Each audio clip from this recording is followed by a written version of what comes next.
नमस्कार दोस्तों, the political वे में आप सभी का स्वागत है। मेरा नाम है ईश्वर तिवारी और आज इस वीडियो में हम बात करने वाले हैं चाइना के इकोनॉमिक क्राइसिस के बारे में, जिसको लेकर वर्ल्ड बैंक ने चेतावनी जारी कर दी है और इससे अनुमान लगाया जा रहा है कि वर्ष 2022 में चीन की आर्थिक विकास दर कम हो सकती है। जानेंगे सभी इसी वीडियो में कि क्या है वो कारण जिससे ये संभावना जताई गई है, जिससे चीन अब झटपटाने लगा है। तो मैं हूँ ईश्वर तिवारी, चलिए शुरू करते हैं। अभी वर्ल्ड बैंक ने प्रेडिक्शन दी है कि 2022 में चाइना की जो इकोनॉमिक दर है, इकोनॉमिक ग्रोथ है, उसमें गिरावट आएगी। और ये गिरावट कितनी है वो देखते हैं। अभी सबसे पहले हम बात करते हैं कि चाइना की जीडीपी के बारे में। चाइना की जितनी भी जीडीपी है उसमें चाइना रैपिडली 8% की ग्रोथ को लेकर अब विकास करने में जुटा हुआ है। उसका अनुमान है कि 2022 तक भी उसकी जो इकोनॉमी है वो रैपिडली 5% की ग्रोथ करेगी। लेकिन इस साल जो एक्सपेक्टेशन वर्ल्ड बैंक द्वारा लगाई गई थी और जो पहले जो भविष्यवाणी करी गई थी चाइना की इकोनॉमी को लेकर, उसमें 8.5 का जो था टारगेट रखा गया था। लेकिन इस साल 2021 में उसकी जो ग्रोथ निकल के आई है वो 8.1% निकलकर सामने आई है। इसी को ध्यान में रखते हुए वर्ल्ड बैंक ने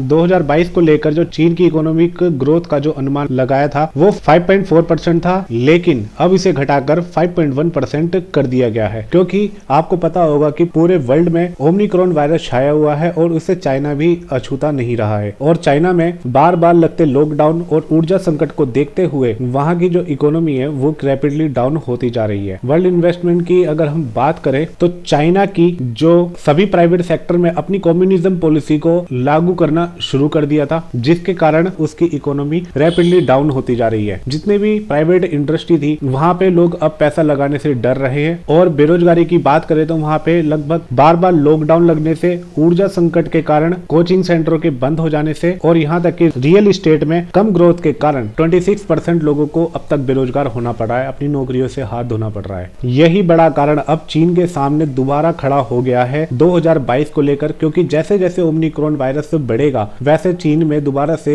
ऊर्जा संकट, बेरोजगारी, कोचिंग बंद होना, बेरोजगारी बढ़ना और यहाँ तक कि जितनी भी लेबर एक्टिविटी है उनमें बेरोजगारी देखने को मिलने वाली है, जिससे उसकी इकोनॉमिक ग्रोथ अब रैपिडली डाउन होगी और 5.4% से अब ये सीधा 5.1 पर आने का इसका सीधा अनुमान है। हालांकि इस डाउनग्रेड का जो कारण है, इसके अलावा जो इंटरनेशनल सेक्शंस है और जितने भी उस पर प्रतिबंध लगाए गए हैं उइगर मुसलमानों को लेकर, या अमेरिका के द्वारा चाइना की कंपनियों को ब्लैक लिस्ट में डाला जाना हो, उन सभी को लेकर चाइना की इकोनॉमी पर गहरा असर पड़ा है। और इसका असर अब देखने को मिलेगा 2022 में, जहां पर ओमिक्रॉन वायरस ने जहां चाइना में अपने पैर फैलाना शुरू कर दिया है, लेकिन चाइना इसके खिलाफ भी अपनी जीरो टॉलरेंस नीति को अपना रहा है और इसका सख्ताई से पालन कर रहा है। इसका असर भी उसकी जीडीपी पर सीधा सीधा देखने को मिलेगा, जिससे उसकी इकोनॉमिक ग्रोथ डाउनग्रेड में जाएगी। ऐसा पहली बार नहीं है कि चाइना की जो इकोनॉमिक ग्रोथ है वो इन कारणों से डाउन गई हो, क्योंकि चाइना ने इस बीच वर्ल्ड बैंक के जवाब में अपनी इकोनॉमी को 5% ग्रोथ का अनुमान लगाया है। क्योंकि 1990 में भी जब देखा गया था कि चाइना की इकोनॉमी डाउन होगी तो इसमें प्रेडिक्शन करी गई थी चाइना की इकोनॉमी डाउनग्रेड में जाएगी, लेकिन हुआ उसका उल्टा ही। चाइना की जो इकोनॉमी थी 3.9% उल्टा हाइक कर गई, जबकि उस पर इंटरनेशनल सेक्शन भी लगाए गए थे 1989 के तियानमान स्क्वायर मासिकर को लेकर। लेकिन वर्ल्ड बैंक ने जो इस बार एक्सपेक्टेशन जताई है वो है डाउनग्रेड की। तो अब देखना होगा कि चाइना अपने आप को कैसे संभाल पाता है, क्योंकि जो उसकी नीति है चाइना को एक्सपेंड करने की, वो कहीं ना कहीं